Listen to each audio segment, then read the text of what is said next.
du jour. Je donne la parole à Monsieur Hans Greenberg. Merci, Monsieur le Président. Monsieur le Président, alors que nous voyons dans un monde de plus en plus complexe, où les règles et normes en vigueur sont remises en question et où les conflits n'ont de cesse d'augmenter, n'oublions pas qu'il s'agit de questions bien connues pour les Yéménites. Voilà des années qu'ils vivent dans l'incertitude entraînée par l'érosion des institutions, la fragmentation de l'autorité et la disparition graduelle des règles prévisibles. Voilà pourquoi les mesures prises dès à présent pour améliorer les conditions de vie et appuyer la stabilisation du gouvernement sont si importantes. Ces efforts peuvent restaurer une certaine forme de stabilité et de prévisibilité. De cette façon, la vie de la population ne sera pas déterminée par l'improvisation, mais bien par des institutions responsables appliquant les règles de façon équitable et servant les citoyens sur un pied d'égalité. En réduisant les tensions, en établissant le consensus, on peut créer les conditions propices à une solution politique plus vaste au conflit. Voilà certains des éléments que j'ai abordés à Riyad, d'où j'interviens aujourd'hui. Et à Riyad, j'ai pu rencontrer le nouveau Premier ministre, Dr Shaya Al-Zidani, ainsi que les membres du Conseil présidentiel. Il y a des signes positifs dans certains secteurs du gouvernement, l'amélioration de la fourniture en électricité et le versement de salaires des fonctionnaires. Toutefois, les tensions, les derniers incidents sécuritaires, les manifestations et dans certains cas des violences et des décès sont à déplorer, ce qui témoigne de la fragilité de la situation. L'amélioration de la fourniture de services peut être interrompue si la sécurité se détériore, si les réformes économiques sont dans l'impasse ou si les institutions se trouvent en compétition les unes avec les autres. Je suis préoccupée par la situation des médias et des journalistes.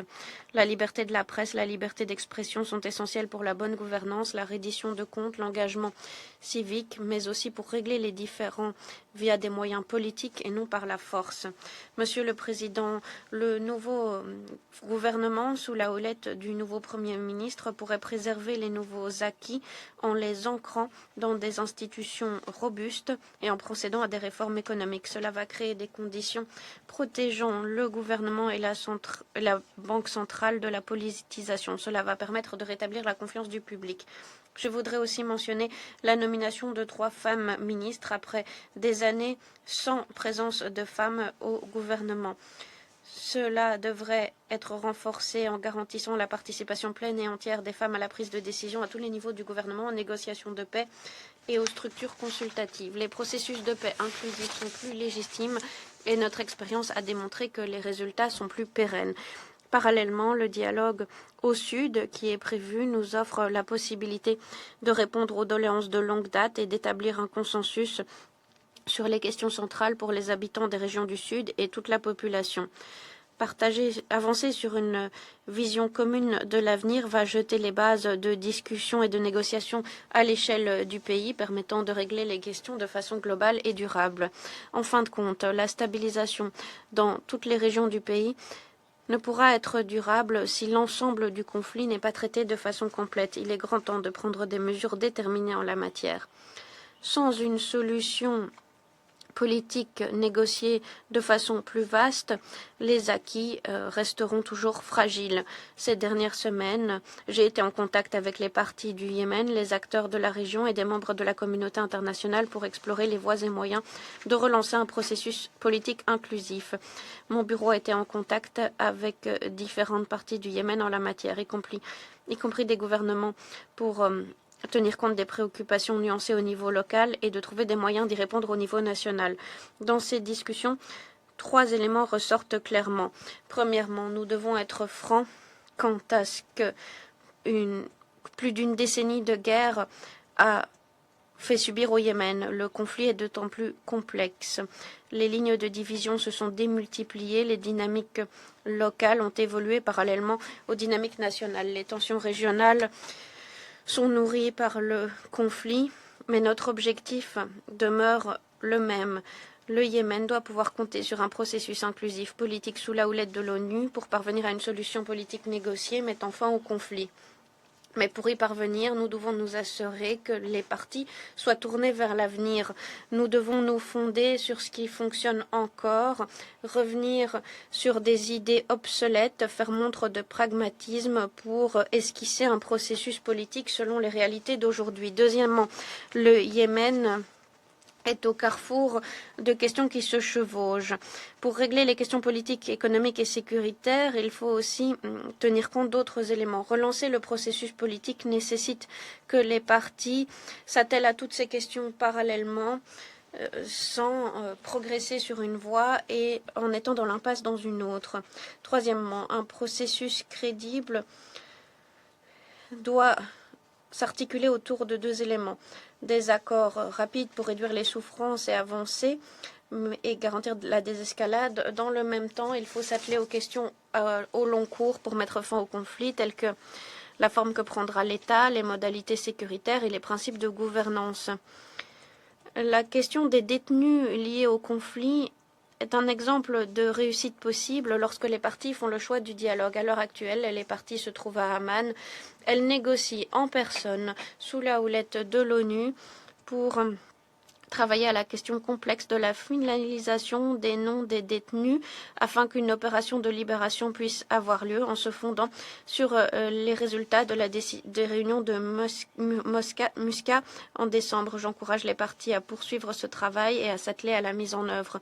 Alors que le ramadan approche, les parties devraient s'assurer que les familles puissent passer l'Eid avec leurs proches. J'encourage les parties à aller au-delà de ces efforts et à s'engager à travailler à la question de la libération de tous les détenus.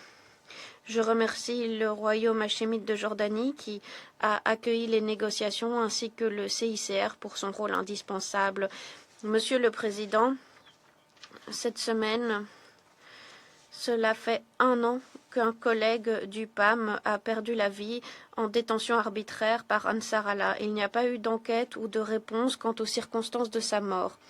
Au lieu de cela, ce sont 73 collègues des Nations Unies qui, en sus d'anciens membres du personnel de l'ONU, sont en détention, ainsi que des représentants de la société civile ou de missions diplomatiques. Beaucoup sont détenus sans communication avec l'extérieur. Nous sommes vivement préoccupés quant à leur bien-être. Certains ont été renvoyés vers une cour pénale spéciale d'Ansar Allah sans droit à une procédure régulière. Nous ne baissons pas les bras et nous poursuivons tous les efforts possibles pour régler cette question. J'appelle Ansar Allah à libérer immédiatement et sans condition les détenus et à revenir sur les renvois à la cour pénale. J'exhorte les acteurs régionaux et internationaux à peser de tout leur poids en la matière. Monsieur le Président, avant de conclure, j'aimerais aborder la situation de la région qui fait l'objet d'une escalade des tensions. Nous comptons tous sur la désescalade, mais quelle que soit la trajectoire adoptée par la région, le Yémen ne doit pas ressombrer dans la confrontation plus générale. La question de la paix ou de la guerre est en fin de compte une question nationale. Elle ne saurait être sous-traitée ou faire l'objet d'une appropriation par un autre acteur. Aucun acteur isolé du Yémen n'a le droit, de façon unilatérale, de pousser le pays dans un conflit régional. C'est une responsabilité de tous les acteurs du Yémen, avant tout par rapport à la population, pour ce qui est de sa sécurité, de ses moyens de subsistance et de son avenir. Défendre les intérêts nationaux du Yémen et répondre aux aspirations de toute sa population devraient être les principes directeurs en ces temps de tensions accrues. La retenue dans ce contexte est une obligation. Monsieur le Président, la stabilité pérenne du Yémen dépend de l'édification d'institutions servant la population où qu'elle vive, afin que les divergences de points de vue et les contestations puissent être réglées par le dialogue et la solution politique plutôt que par les violences. Pour cela, nous devons compter sur un processus politique inclusif sous l'égide de l'ONU. Nous devons tous être unis derrière cet objectif. J'appelle le Conseil à appuyer des solutions crédibles quant au processus politique. J'exhorte les acteurs régionaux à s'inscrire dans ces efforts et à peser de tout leur poids pour guider les Yéménites vers ces efforts. L'ONU est prête à appuyer le Yémen dans ces efforts. Merci.